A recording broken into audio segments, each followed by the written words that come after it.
विक्रीला पण दिले, FPO ला दिले, FPC ला दिले, विकास सोसायटीला दिले, असे जवळपास 600 केंद्र यावेळेस आपण दिलेले आहेत. प्रकाश सोळंके साहेब. अध्यक्ष महोदय, माझा बेसिक प्रश्न हा आहे की हे खरेदी केंद्र तुम्ही कधी सुरू करता? पीक ज्या वेळेस येतं, सोयाबीनचं मी उदाहरण देईन, बाजारामध्ये 3100 पासून ते 3700 पर्यंत सोयाबीन माझ्या मतदारसंघामध्ये माजलगावचं उदाहरण देईल, 67,000 क्विंटल म्हणजे खाजगी व्यापाऱ्यांनी त्या ठिकाणी खरेदी केलं.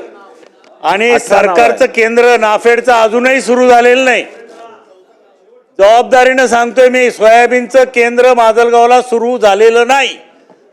मागच्या वर्षी प्रश्न पॉइंटेड प्रश्न एकदम माहिती देतो ना पहिल्यांदा. नाही नको माहिती नको, प्रश्न विचारा. त्याशिवाय कळणारच नाही त्यांना. सगळी माहिती आहे, तुम्ही प्रश्न काही विचारा. माहिती नाहीये त्यांना, काही माहिती नाहीये. मी माहिती द्यायचा प्रयत्न करतोय अध्यक्ष महोदय.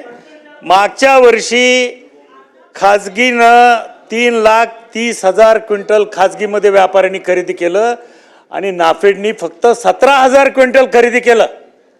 म्हणजे तुम्ही वाट बघताय की व्यापारी कधी खरेदी कराल आणि मग आपल्या त्या व्यापाऱ्याच्या सोयीसाठी तुम्ही हमी केंद्र सुरू करताय.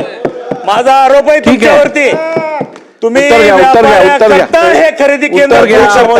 हे खरं आहे, माझ्यापेक्षा सोळंकी साहेबांना जास्तीचं कळतंय, त्यांचा अनुभव दीर्घ आहे, कधी मार्गदर्शन लागलं तर जरूर घेईल.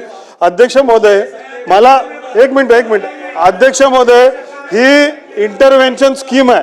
मला नम्रपणे सांगायचंय की राज्यामध्ये 80 लाख क्विंटल